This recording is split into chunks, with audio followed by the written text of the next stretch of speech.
started off with 10 fasters. We lost 2 for medical reasons, but the other 8 have held on really strong. Inside the hotels, the workers are abuzz. They're really proud of the fasters who have, given up food for 7 days to bring this issue to a head.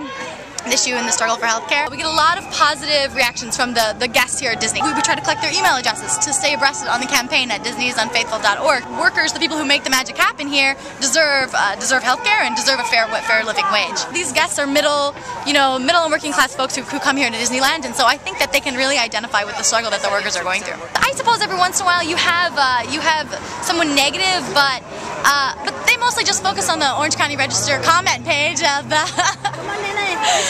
website. I've never experienced anything even close to going without food for 7 days, not even one day. So this is really something. It's been their home for the past 7 days. Incredible.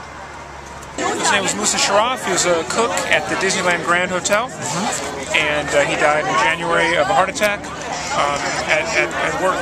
We wanted to dedicate this fast in honor of him. I'm a cashier. I've worked here the last 6 years in food and beverage. We are fasting because we have been trying to negotiate with Disney for the past 2 years. We've been in a labor dispute with them. And what's going on is that we want to have affordable health care. And it's something that we've had in the past, and now Disney is trying to force us to go into their plan where we'd have to pay a lot more and we won't be able to afford it. Did working conditions change after the contract expired? Oh yeah, they started cutting staff. We had less people working, like in the restaurant in there where we'd had 12 people serving. We suddenly had 8 or 10 maybe on a really busy night. And in the bar, instead of having 3 servers on fully staffed, we would have 2 if we were lucky. When you're cut staff like that, obviously the pressure increases. People are running around a lot more, it's a lot busier, and on top of that, the guests aren't getting the service that we'd like to give them. We'd negotiated lower wage increases in the past in order to have them put that money into our healthcare fund. A lot of us are struggling as it is to provide for families or even just to pay rent, and I know I wouldn't be able to afford to pay for my healthcare out of what I make. What made you decide to kick this up to the level where you were going to fast and make a public stand? Well, it's been a long time since they've agreed to sit with us. They say they're open to negotiate, but every time we go to the table, they have the same proposals, and they're not bringing any. They're not moving at all. They're not negotiating. They're not negotiating, and so they meet with us and they basically waste our time, and this is getting. Our healthcare fund is slowly running out of money, and this is dangerous for us. Do you think they're trying to grind you down to the point where you'll have to capitulate once your healthcare fund is depleted? Oh yeah, that's what they're trying to do. It's not going to work though. So you have a lawn chair and not a wheelchair. Is there? Yeah, I've only been fasting since Sunday, but I'm going to be continuing in Burbank. So you guys work your way up to the wheelchair. Yes. It's sort of a status climb. Yes. Once you put in your time, you get the wheels. Exactly. Right. I was a little weak this morning, but I'm feeling better now, so it comes in waves. What made you decide to take this measure, which seems pretty drastic, to make a stand? Well, this has got to end. I mean, we aren't asking that much from Disney, and they need to realize that everybody needs health insurance. We do talking hard. We do forgo decent raise increases so we can pay for health insurance, and it's just everything's raising and rising. And how long have you worked here? A little over 5 years. And what part of the resort do you work in? The Disneyland Hotel and a few of the restaurants. I'm kind of a Jane of all trades, I guess you could say. I food run, bartend, serve, host. It's just a handy person to have around.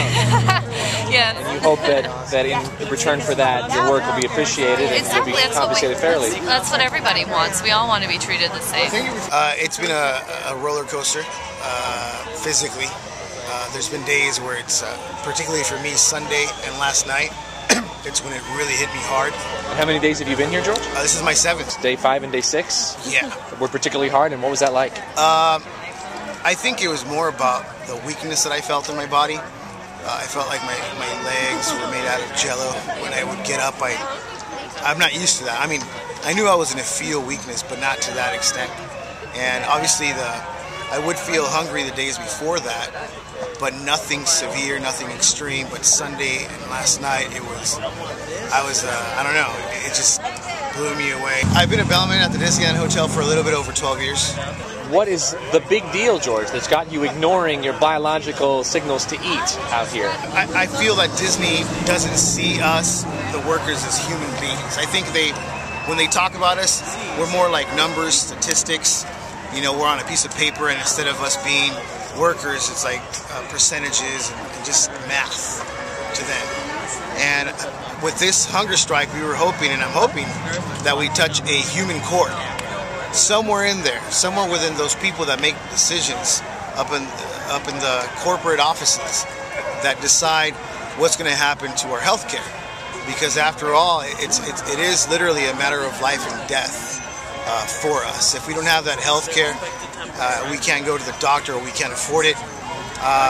You know, there's lives on the line here. So we're hoping that they just realize that they have a huge responsibility in their hands. They've slashed the schedule, and what that translates into is that the people that are left working have to take over that workload of the other people that are sitting at home and not working. And that has led to injuries, a lot of injuries. We have a whole wall that displays personal stories of the workers that some of them are even still working because the company has said that they're okay to work, even though they have proven that they are hurt.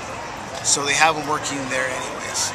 Wow. And it's even led to heart attacks and even one death, which is something that has really gotten to all of us. I've been working here at Disneyland Hotel for 9 years as a bell clerk. What's important for me, for number one, is to get the respect and justice from the company. Number two is affordable health care. Well, I've been working at Disney for 15 years, and I'm the bowel services captain at the Paradise Pier Hotel. Of course, you feel hungry, but because you're doing it for a purpose, you're able to think about that more than the hunger itself. For me personally, the fast is a way in which I can create a communion with the Spirit and evolve a meditation and prayer. My hope is that we can resolve the differences that divide us. By doing that, we could come back to the negotiating table and get a contract that we could all be proud of, both the union and the company. That's interesting. You describe this in almost religious terms. Well, I'm a practicing Buddhist. Those feelings that I have in that meditation and prayer could be transferred as an experience for everyone else. Continuing the fight doesn't do anything for anyone.